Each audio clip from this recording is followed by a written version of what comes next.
जय श्री कृष्ण स्टूडेंट्स, आज हम करेंगे क्लास 10th का चैप्टर इलेक्ट्रिसिटी। फुल चैप्टर करेंगे, एक ही वीडियो में बने रहना। ठीक है, स्टार्ट करते हैं क्लास 10th का। क्लास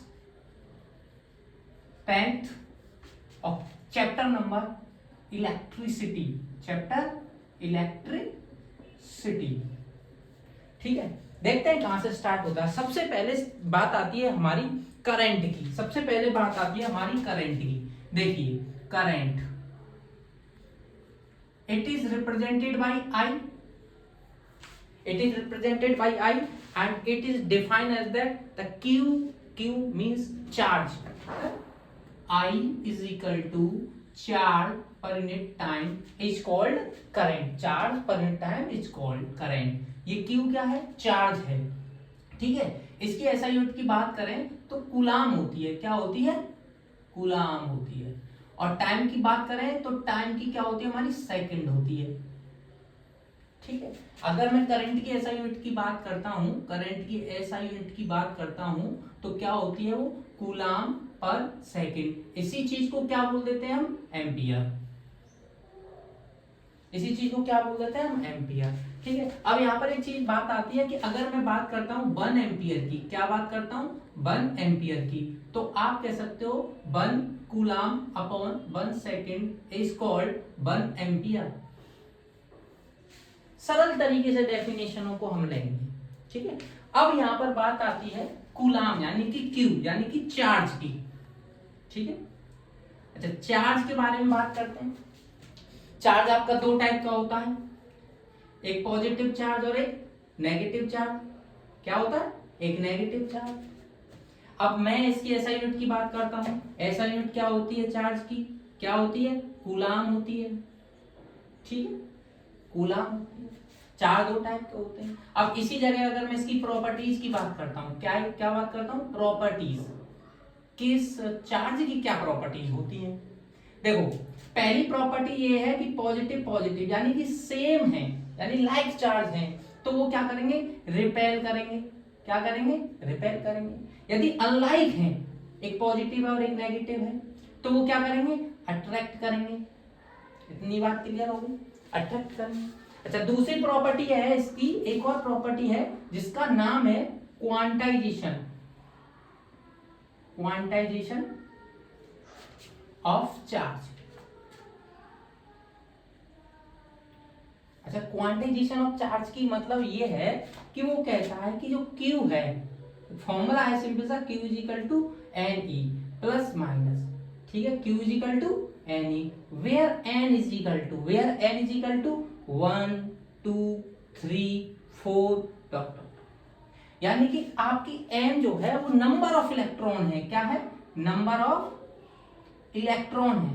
अच्छा, ये कभी भी जो इलेक्ट्रॉन है, जो नंबर ऑफ इलेक्ट्रॉन है, वो कभी भी आपके फ्रैक्शन में नहीं हो सकते, यानी पॉइंट्स में नहीं हो सकते। जैसे 1.2 1.3 ऐसे इलेक्ट्रॉन कभी नहीं सुना होगा आपने। हमेशा इलेक्ट्रॉन जो होते हैं वो आपके 1 2 3 एकदम सिंपल तरीके से होता है। ठीक है, अब जैसे कि एक न्यूमेरिकल करते हैं, देखिए। अच्छा, एक चीज बताओ, Q बराबर है नहीं, और Q बराबर यदि मैं इस फॉर्मूले से निकालता हूं, ये जो I is equal to Q upon T है, अगर मैं इस जगह से Q की वैल्यू निकालता हूं तो Q बराबर क्या हो जाएगा? IT। अगर इस वैल्यू को मैं इसमें इक्वेशन में पुट करता हूं, इसे इक्वेशन 2 मान लिया, अगर मैं इस जगह पुट करता हूं तो IT is equal to NE। Clear? अच्छा, I की वैल्यू यहां से निकालूंगा तो क्या हो जाएगा? NE upon T। यानी कि अगर ऐसा न्यूमेरिकल जिसमें आपको नंबर ऑफ इलेक्ट्रॉन की वैल्यू दी है और टाइम दिया हो, तो आप करंट आसानी से निकाल सकते हो। या फिर आपको नंबर ऑफ इलेक्ट्रॉन दिए हो तो आप करंट को आसानी से निकाल सकते हो। अच्छा, एक क्वेश्चन देख लेते हैं, एक न्यूमेरिकल है। अच्छा, एक क्वेश्चन देखो, मान के चलते हैं मैं एक करंट फ्लोइंग, एक न्यूमेरिकल लिखते हैं, current flowing in bulb 0.5 ampere. ठीक है, for 10 minutes find the charge. यानी किसकी वैल्यू पूछी है? क्यू की वैल्यू। दे क्या रखा है, अगर इस क्वेश्चन में बात करें तो जो गिवन है वो गिवन में क्या दे रखा है, गिवन में दे रखा है सब एम्पियर की वैल्यू दी हुई है 0.5 एम्पियर। अच्छा टाइम की वैल्यू दी गई 10 मिनट, और तुम्हें मालूम है कि टाइम की जो यूनिट होती है वो सेकंड होती है, और 10 मिनट को मैंने सेकंड में कन्वर्ट कर दिया तो कितना हो गया 600 सेकंड। क्लियर। अच्छा फॉर्मूला होता है Q इज इक्वल टू, पूछा क्या है, Q पूछा है, फाइंड Q। तो Q बराबर IT, I की वैल्यू कितनी 0.5 इंटू टी की वैल्यू कितनी 600, मल्टीप्लाई किया तो 6 32 300.0 यानी कि 300 आपका Q की वैल्यू है। 300 क्या चीज, कूलम। इतनी बात क्लियर हो गई। अब सीधे आते हैं अब वोल्टेज पर, ठीक है, वोल्टेज की बात करते हैं, यानी कि इलेक्ट्रिक पोटेंशियल, इलेक्ट्रिक पोटेंशियल। अच्छा electric potential represented by V and it is defined as that work done per unit charge is called electric potential। work done per unit charge, work done की ऐसा unit क्या होती है, joule होती है। अच्छा Q की क्या होती है, कूलाम होती है, यानी कि जूल पर कूलाम इज कॉल्ड वोल्ट। अगर मैं 1 वोल्ट की बात करता हूं, 1 वोल्ट की बात करता हूं तो 1 जूल अपॉन 1 कूलाम। यहां तक क्लियर हुआ, ठीक है। अब इसके बाद देखो हमने वोल्टेज इलेक्ट्रिक पोटेंशियल पढ़ लिया, एक पोटेंशियल डिफरेंस होता है। पोटेंशियल डिफरेंस का मतलब सिंपल तरीके से अगर मैं कहूं कि पोटेंशियल डिफरेंस की बात करता हूं, पोटेंशियल डिफरेंस, अगर potential difference it is represented by, ऐसे लिख सकता हूं मैं, ऐसे भी लिख सकता हूं VA माइनस VB। अच्छा VA की फॉर्मूला की बात करूं तो मैं WA अपॉन Q लिख सकता हूं, upon W B upon Q। ये क्या हो गया आपका पोटेंशियल डिफरेंस हो गया। सिंपल तरीके से चीजों को याद रखो। I का फॉर्मूला है अपन Q अपॉन T, और Q क्या होता है हमारा IT। Q चार्ज होता है, दो तरीके से, पॉजिटिव नेगेटिव। एक क्वांटाइजेशन फॉर्मूले को याद रखो, Q इक्वल टू N, इस पे न्यूमेरिकल बनने के चांस काफी ज्यादा होते हैं। अच्छा अब आती है बात, डायरेक्ट आते हैं हम ओम्स लॉ पर।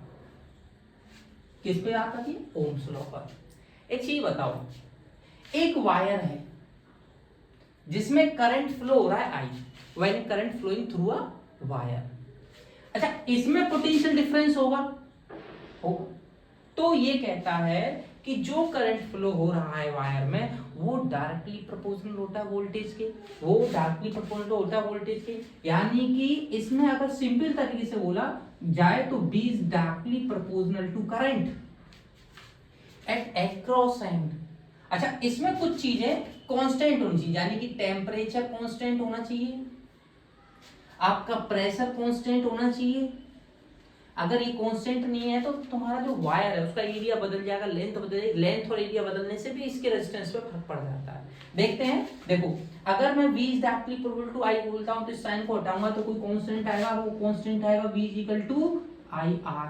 R क्या है, R कांस्टेंट है, और इसी को बोलते हैं रेजिस्टेंस। इसी को क्या बोलते हैं हम, रेजिस्टेंस। इसका सिंबल क्या होता है रेजिस्टेंस का, इस तरीके का, ठीक है। It is represented by this symbol. एक चीज बताओ, अगर मैं यहां से R की वैल्यू निकालता हूं तो R बराबर V अपॉन I आएगा, और R बराबर V अपॉन I, V की क्या होती है वोल्ट, I की क्या होती है एम्पियर। अगर R की जो हो गई वो वोल्ट पर एम्पियर हो गई, और इसी को बोलते हैं ओम्स। यानी कि अगर मैं कहूं कि 1 ओम बराबर क्या है, तो 1 ओम बराबर 1 volt upon 1 ampere is called 1 ओम। एक सिंबल होता है मैथ में, देखो ओम सिंबल इस तरीके का, और ये सिंबल का नाम होता है ओमेगा। क्या होता है, ओमेगा। एक चीज बताओ, यदि V directly proportional to I है, यानी V को मैं बढ़ा रहा हूं तो करंट भी बढ़ रहा है। अच्छा इसका मतलब तो ये हुआ, अगर मैं V और I के बीच में ग्राफ बनाता हूं तो वो डायरेक्टली प्रोपोर्शनल का ऐसे ग्राफ बनेगा, यानी V को बढ़ा रहा हूं तो I भी बढ़ रहा है। और एक चीज कांस्टेंट रहेगी, यानी कांस्टेंट क्या रहेगी आपकी, R कांस्टेंट रहेगी। जैसे कि मान के चलते हैं यहाँ पर I की वैल्यू 10 है और यहाँ पर I की वैल्यू 20 है, इस जगह पर। अच्छा यहाँ पर I की वैल्यू 20 है और यहाँ पर I की वैल्यू 40 है, तो देखो इस पॉइंट पर R की वैल्यू निकालेंगे तो R बराबर V अपॉन I, V कितना 20, I कितना 10, 2 आया। अच्छा इस जगह पर देखते हैं V कितना 40 और I कितना 20, तो कितना है 2 आया, यानी R की वैल्यू ऑलवेज भी कांस्टेंट। इतना आई थिंक समझ में आ गया, ठीक है। अच्छा इसके बाद बात करते हैं रेजिस्टेंस की। इसके बाद क्या बात करते हैं, रेजिस्टेंस की बात करते हैं, ठीक है। स्क्रीनशॉट ले लीजिए आप। अच्छा इसके बाद बात करते हैं हम रेजिस्टेंस की। फुल चैप्टर करा देंगे, एक ही वीडियो में हो जाएगा आपका। इसके बाद जो बात कर रहे हैं वो कर रहे हैं हम रेजिस्टेंस।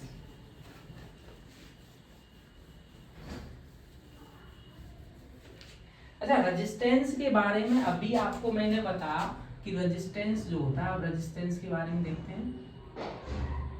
रेजिस्टेंस सिंपल तरीके से बताओ, मैंने अभी कहा कि रेजिस्टेंस अगर मैं लेंथ को बढ़ाऊंगा तो रेजिस्टेंस भी बढ़ेगा। इक्वेशन फर्स्ट मान लो, रेजिस्टेंस एक्चुअल में है तो हमारा V अपॉन I, और रेजिस्टेंस होता क्या है, रेजिस्टेंस क्या करता है, करंट को रोकता है।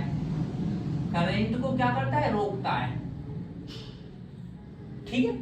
अच्छा एक चीज बताओ, R एग्जैक्टली बोलो, लेंथ को बढ़ाने पर रेजिस्टेंस बढ़ रहा है। अच्छा एक और इसमें आ गया कि R जो होता है इनवर्सली प्रोपोर्शनल होता है एरिया के। अगर मैं एरिया को बढ़ाऊं तो रेजिस्टेंस क्या होगा, कम होगा। इन दोनों इक्वेशन को यदि मैं मिलाता हूं तो एक इक्वेशन लिख सकता हूं, R exactly equal to L upon A। इस सिंबल को जब मैं हटाऊंगा कोई कांस्टेंट आएगा। अच्छा वो कांस्टेंट जो है इसमें अब आ रहा है रो, रो LYA। अब ये रो क्या चीज है, अब ये रो जो है हमारा है रजिस्टिविटी। ये रो क्या है, रजिस्टिविटी। इस रजिस्टिविटी की वैल्यू को अगर मैं यहीं से निकालूंगा तो rho is equal to RA upon L। अच्छा इसकी यदि मैं ऐसा यूनिट की बात करता हूं, ऐसा यूनिट किसकी, रेजिस्टिविटी, तो R की क्या होती है, R की क्या होती है सर, ओम होती है। एरिया क्या होती है, मीटर स्क्वायर होती है। L की क्या होती है, मीटर होते हैं। मीटर से एक मीटर कट गया तो क्या आ गया, ओम मीटर आ गया। यानी रेजिस्टिविटी की ऐसे यूनिट क्या हो गई, ओम मीटर हो गई। अच्छा इसी में टॉपिक आता है, इफ एरिया बराबर 1 मीटर स्क्वायर और लेंथ बराबर 1 मीटर, क्लियर, तो R बराबर क्या हो जाता है, वो रो हो जाता है। कैसे हो जाएगा, देखो L बराबर 1 1 1, R बराबर रो हो गया। इसी चीज को हम बोलते हैं स्पेसिफिक रेजिस्टेंस, स्पेसिफिक रेजिस्टेंस। इतनी बात के लिए। अच्छा अभी हमने रेजिस्टेंस के बारे में पढ़ लिया, सिंबल पढ़ लिया, ये रो का पढ़ लिया। जैसे एक न्यूमेरिकल करते हैं, देखो न्यूमेरिकल क्या है, एक आपको फॉर्मूला मिल गया R बराबर रो LYA। मान के चलते हैं एक क्वेश्चन ये है कि एक वायर है, न्यूमेरिकल देखते हैं, एक वायर है L लेंथ का, ठीक है, एक वायर है L लेंथ का और इसका क्रॉस सेक्शनल एरिया A, और इसका जो रेजिस्टेंस है वो है R। न्यूमेरिकल है। अब मैंने क्या कर दिया, इसकी लेंथ हो तो क्या कर दिया, दुगना कर दिया। यानी लेंथ को क्या कर दिया, दुगना कर दिया। तो लेंथ कितनी हो गई 2L, और एरिया को कर दिया मैंने आधा। तो अब जो रेजिस्टेंस की वैल्यू आएगी वो कितनी वैल्यू आएगी, जरा ऐसे करके दिखाइए। तो पहले क्वेश्चन की पहली बात करते हैं, तो R बराबर रो LYA होता है, ठीक है, दोनों के लिए रेजिस्टिविटी की वैल्यू सेम है, R बराबर रो LYA। दूसरे के वैल्यू के लिए निकालेंगे R डैश बराबर, फॉर्मूले में सिंपल करें, रो 2L भाई L क्या हो गई, दुगनी हो गई, एरिया क्या आधा हो गया, A/2। अब देखो इस जगह थोड़ा सा देखो, ये ऊपर होता है, इसका मल्टीप्लाई ऊपर हो जाएगा तो रो 4L अपॉन A हो गया। यानी कि मैं बात करता हूं 4 रो L अपॉन A, आपकी नई वैल्यू आई ये वाली। ये क्या होता है, पुराना वाला। यानी कि आपका जो नया R डैश आएगा, जो अपनी आपकी नई रेजिस्टेंस की वैल्यू आएगी, वो पहले की 4 गुनी हो जाएगी। अगर आप ऐसा करते हो, लेंथ के वायर को दोगुना कर देते हो, एरिया को आधा कर देते हो, तो आपका जो रेजिस्टेंस नया बनेगा वो 4 गुना हो जाएगा। क्लियर, समझ में आ गया? ओके, साफ कर दूं, ठीक है, चलिए।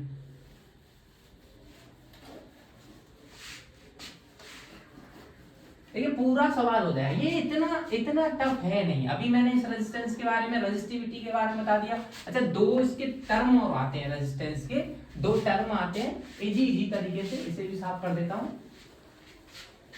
अच्छा एक चीज बताओ, रेजिस्टेंस करंट को रोकता है। अगर रेजिस्टेंस की वैल्यू को मैं बढ़ाता हूं तो करंट की वैल्यू कम होगी। तो यही तो मतलब हुआ कि resistance is inversely proportional to current. अच्छा इनवर्सली प्रोपोर्शनल टू करंट हो गया, चलिए मानिए, तो अगर इसका मतलब ये होगा कि रेजिस्टेंस की वैल्यू को यदि मैं बढ़ा रहा हूं तो क्या हो रहा है, करंट की वैल्यू क्या हो रही है, कम हो रही है। ठीक है, चलिए नेक्स्ट टॉपिक। देखिए रेजिस्टेंस जो मैंने अभी बताया इसके बारे में, दो तरीके से हम इन रेजिस्टेंसों को जोड़ सकते हैं। पहला तरीका कि आपका रेजिस्टेंस जो है, आपका जो रेजिस्टेंस है वो सीरीज में है, इन सीरीज। तो कैसे जोड़ोगे? देखो सीरीज का मतलब यही हुआ कि आप रेजिस्टेंस का सिंबल ये हो रहा, मान लिया R1 है एक और एक और इससे जुड़ा हुआ है वो R2 है और एक और मैंने जोड़ दिया वो R3 है।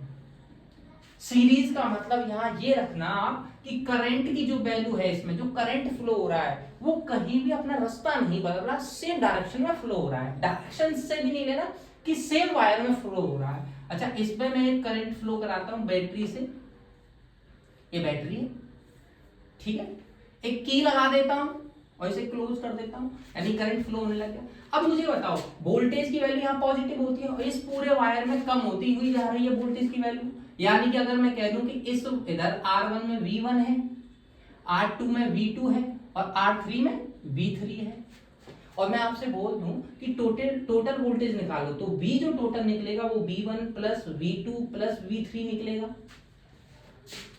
अब मैं यहाँ पर ओम्स लॉ लगाता हूं तो V equal to I R होता है, तो मैंने यहाँ पे फॉर्मूले में रख दिया V equal to I R. अच्छा, V1 बराबर आई आर वन, क्योंकि रेजिस्टेंस की वैल्यू R1 है, plus I R two plus I R three.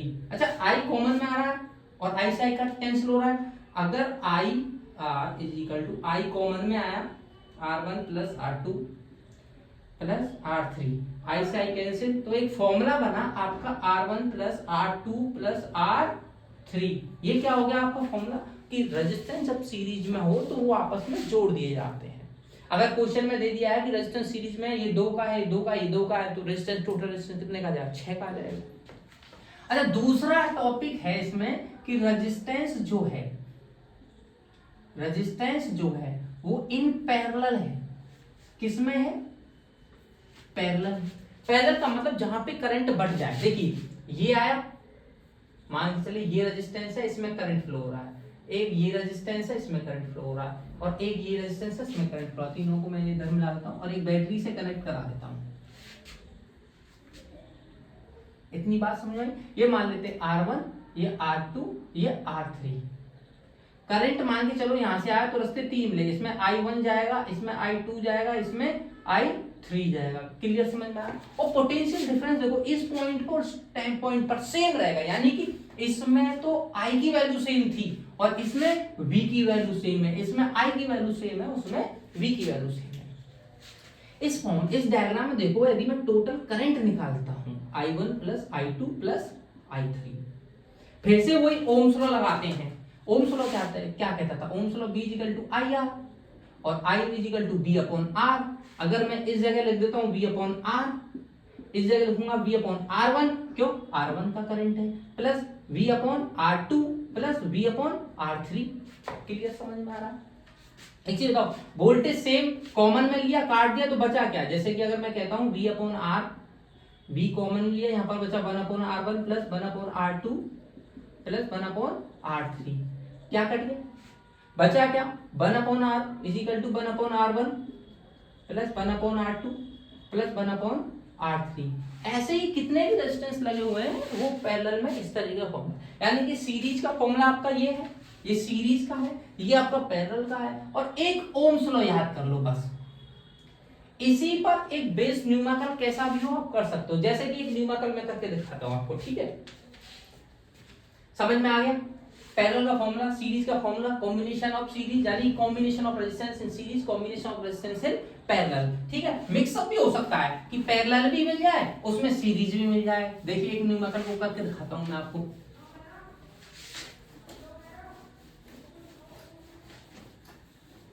चलिए अभी कराते हैं, देखिए। ठीक है, एक चीज बताओ, एक सर्किट है, इसमें ये 2 एम्पियर 2 ओम, ठीक है, एक ऐसे गया, ये 2 का है, 2 ओम, 2 ओम का मतलब समझ रहे हो रेजिस्टेंस की वैल्यू, ये भी 2 ओम, ठीक है, और ये एक वायर से कनेक्टेड बैटरी लगी हुई है, और वो बैटरी जो है वो 6 वोल्ट की है। ठीक है, कितने की है? 6 वोल्ट की। और तुमसे पूछ दे कि करंट की वैल्यू फाइंड करो, किसकी वैल्यू? करंट की वैल्यू फाइंड करो। सबसे पहले आप देखोगे करंट ऐसे गया, इन दोनों वायर में करंट की वैल्यू क्या हो रही है, डिवाइड हो रही है, तो ये दोनों किस में होंगे, पैरेलल में होंगे। लास्ट से चालू करना है, स्टार्टिंग से चालू नहीं करना है, लास्ट से चालू करना है, स्टार्टिंग से चालू नहीं करना है। एक्चुअली में दोनों पैरेलल होंगे तो जो रेजिस्टेंस की वैल्यू आएगी, आरपी की वैल्यू आएगी 1/2 प्लस 1/2, और हाफ हाफ इसमें तो सिंपल तरीके से होता है, आधा आधा 1 हो रहा है, यानी आरपी की वैल्यू क्या निकल रही है आपकी 1 ओम। लेकिन सब में तो ये हाफ हाफ नहीं होगा, कुछ में हो सकता है। अच्छा 1 ओम जो निकल रही है, यानी कि इसकी जगह पर मैं क्या यूज कर सकता हूँ, एक रेजिस्टेंस यूज कर सकता हूँ 1 ओम का, और जो रेजिस्टेंस यूज करूंगा वो 2 ओम का क्या होगा, सीरीज में होगा, और सीरीज का फॉर्मूला क्या होगा, और एक 2 दे रखा है और एक हमने निकाल लिया, सीरीज में कितना निकल के आया 3। अच्छा आर की वैल्यू निकल गई, पूछी किसकी वैल्यू है, आई की वैल्यू पूछी है, वी की वैल्यू कितनी देर के 6 वोल्ट। अच्छा ओम्स लॉ क्या होता है अभी बता, V equal to I R, I की वैल्यू पूछी है, I equal to V upon R, V की वैल्यू 6 और R की वैल्यू 3 से 2, यानी कि 2 एम्पियर आपका इसका आंसर आ गया। यानी कि जो करंट फ्लो हो रहा है वो 2 एम्पियर का करंट फ्लो हो रहा है इसमें। क्लियर, समझ में आया? चलिए नेक्स्ट टॉपिक पर आते हैं, इसमें इलेक्ट्रिक एनर्जी यानी कि हीटिंग एनर्जी, हीट एनर्जी। अच्छा एक चीज बताओ सिंपल, मैं किसकी बात कर रहा हूं, हीट एनर्जी की। ये टॉपिक का नाम होता है heating effect of current.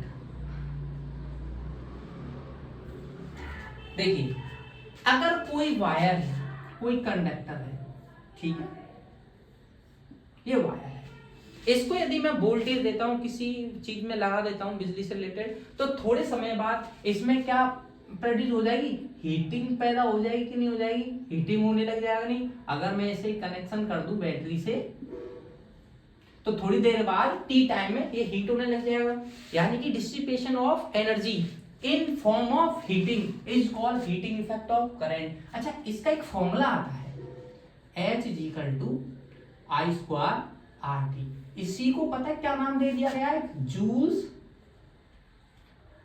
Law of heating, joules law of heating. Paper के लिए बहुत क्वेश्चन आता है इसका कि जूल्स लॉ ऑफ हीटिंग क्या, चार्ट भी लिख सकते हो इसका formula I square R T. Books में तो देखो किस तरीके से कर दिया है इसको कि H कैसे किया, देखो H is directly proportional to I square, H is directly proportional to R, H is directly proportional to time, तीनों को मिलाने पर H is equal to I square RT। आप ऐसे भी कर सकते हो, इस चीज को हटाओ, कांस्टेंट, कांस्टेंट की वैल्यू क्या मान लिया, पर मान लिया। लेकिन दूसरी तरीके से देखो इसे करते कैसे हैं, इसका प्रूफ क्या है। एक चीज बताओ, हम जानते हैं V is equal to W upon Q होता है, क्लियर। अच्छा W क्या होता है, ये W हमारा जो होता है जिसकी SI यूनिट जूल होती है, और जूल तो हमारी एनर्जी की SI यूनिट होती है, यानी कि W को हम क्या लिख सकते हैं, एनर्जी लिख सकते हैं। W क्या हमारा एनर्जी है। अगर मैं यहां से W की वैल्यू निकालता हूं तो क्या आई, VQ आई, क्लियर। आपका क्या फॉर्मूला बना, W बराबर VQ। मैंने क्या बोला, W को हम एनर्जी लिख सकते हैं, आप हीट एनर्जी से लिख सकते हो, काइनेटिक एनर्जी लिख सकते हो, पोटेंशियल लिख सकते हो। मैंने लिख दिया H बराबर VQ। अच्छा एक चीज बताओ, इसमें एक टर्म आ रहा है V, मैंने ओम्स लॉ लगाया यहां से V इक्वल टू आई, यहां एक टर्म आ रहा है Q, simple formula I equal to Q upon T से यहां पे फॉर्मूला लगाया IT। इन दोनों को जब मैंने इसमें पुट किया तो फॉर्मूला क्या आपका यही बनेगा, IR इंटू IT, तो I स्क्वायर R हो गया, यानी H बराबर I स्क्वायर RT। आपका एग्जैक्ट फॉर्म में तो ऐसे आया। इसी फॉर्मूलों को एक डिटेल में नया फॉर्मूले बना दिए, जैसे कैसे बनाए देखो। एक चीज बताओ, H equal to I square T है। अब देखो मैं यहां पर एक फॉर्मूला लिखता हूं इलेक्ट्रिक पावर का, किसका, इलेक्ट्रिक पावर, यानी इलेक्ट्रिक पावर होती क्या है। इलेक्ट्रिक पावर आपको इतना मालूम है कि इलेक्ट्रिक पावर का फॉर्मूला जो होता है P equal to W upon T होता है। इसे आप डिफाइन कर सकते हो कि work done per unit time is called electric power. क्या वर्क डन की वैल्यू हम यहां से लिख सकते हैं V equal to W upon Q, और W की value W equal to VQ। तो मैंने यहां पर क्या रख दिया, P बराबर VQ upon T। Q upon T क्या होता है, I, चार्ज पर unit time is called current. तो P बराबर VI। अच्छा this is the main important formula, P बराबर VI। V वेयर वोल्ट है, आई हमारा एम्पियर है। अच्छा, वोल्ट एम्पियर को ही, किसको, वोल्ट एम्पियर को ही, अगर मैं कहूं यहाँ पे वोल्ट एम्पियर को ही हम क्या बोलते हैं, वॉट, यानी कि वॉट इज द ऐसा यूनिट ऑफ पावर। क्लियर, समझ में आ रहा है ये जितनी भी चीजें कर रहा हूं। इस चीज को देखो इन्होंने कुछ फॉर्मूलों में और में रिप्रेजेंट कर दिया, यानी P बराबर जो वी आई है इस जगह ओम्स लॉ लगा दिया। ओम्स लॉ क्या होता है, आई आर, यहाँ पे मैंने आई आर लिखा तो देखो P बराबर क्या आ गया, आई स्क्वायर आर, यानी ये फॉर्मूला इंपॉर्टेंट। अच्छा, ओम्स लॉ होता है जो हमारा B equal to I R होता है, यहाँ से I की वैल्यू निकालोगे तो B अपॉन आर निकलेगी। अगर मैं I की वैल्यू को फिर से पुट करता हूं तो B square R square into R, और एक आर से आर कैंसिल, यानी कि B स्क्वायर अपॉन आर, एक फॉर्मूला बना P बराबर, यानी कि आपके इलेक्ट्रिक पावर से रिलेटेड कुछ फॉर्मूले हैं, the relation between P, V and R, इस पे एक न्यूमेरिकल आता है। ठीक है, ये वोल्ट एम्पियर पे आ जाए, वोल्टेज की वैल्यू देते, आई की वैल्यू देते, तो साधारण तरीके से आप करंट पावर की वैल्यू निकाल दोगे। ठीक, अच्छा एक और टॉपिक लास्ट, इलेक्ट्रिक एनर्जी। एक चीज बताओ, अभी मैंने बोला W को आप एनर्जी बोल सकते हो, तो पहले फॉर्मूला देखो, P equal to W upon T, मैंने कहा W को क्या बोल सकते हो, एनर्जी, तो P बराबर E इंटू टी हो जाएगा, यहां से क्रॉस मल्टीप्लाई किया तो E बराबर क्या होगा आपका, P इंटू टी। अच्छा, एनर्जी की ऐसा यूनिट तुम्हें मालूम है कि क्या होती है, जूल होती है साहब, लेकिन इससे मालूम चल रहा है कि वॉट, और इसकी क्या होगी, सेकंड, तो हम ये भी बोल सकते हैं कि वॉट सेकंड को ही हम जूल बोलते हैं। अच्छा, अब एक चीज आती है कॉमर्शियल यूनिट ऑफ एनर्जी। अच्छा, कॉमर्शियल का मतलब ये हो गया कि देखो हम जैसे मीटर में नहीं मेजरमेंट करते हैं, जब लंबी लंबी दूरियां होती हैं तो उसे किलोमीटर में नाप लेते हैं, ऐसे ही सिंपल तरीके से ये होता है, वॉट को हम किलोवाट में मेजरमेंट करते हैं, सेकंड को हम आवर में, यानी कि एनर्जी की क्या ऐसा यूनिट हो गई, किलोवाट आवर। आपके एग्जाम में एक क्वेश्चन आता है कि किलोवाट आवर को जूल में बदलो। ठीक है, तो देखो किलोवाट आवर को जूल में बदलने के लिए 1 किलोवाट में 1000 वॉट इनटू आवर में कितनी 3600 सेकंड। क्लियर। अच्छा, अब क्या है, इस चीज को कैसे लिख सकते हैं हम, ऐसे लिख सकते हैं 36 इंटू 10 की पावर 5। इसी चीज को फिर उन्होंने क्या लिख दिया, 3.6 इंटू 10 की पावर 6, इसी को हम बोलते थे जूल। समझ में आया। अच्छा, एक चीज याद रखो, ये किलोवाट आवर को हम एक यूनिट भी बोल देते हैं, क्या बोल देते हैं, एक यूनिट, जो हमारी बिजली घरों में बन के आती है। ये पूरा चैप्टर है, इस चैप्टर में कुछ भी ऐसा नहीं है जो तुम्हारी समझ में नहीं आया हो। ठीक है, अगर कोई टॉपिक समझ में नहीं आया हो उस पर मैं अलग से वीडियो बना दूंगा, आप कमेंट बॉक्स में ये बात लिख सकते हैं। ठीक है, थैंक्स बच्चों।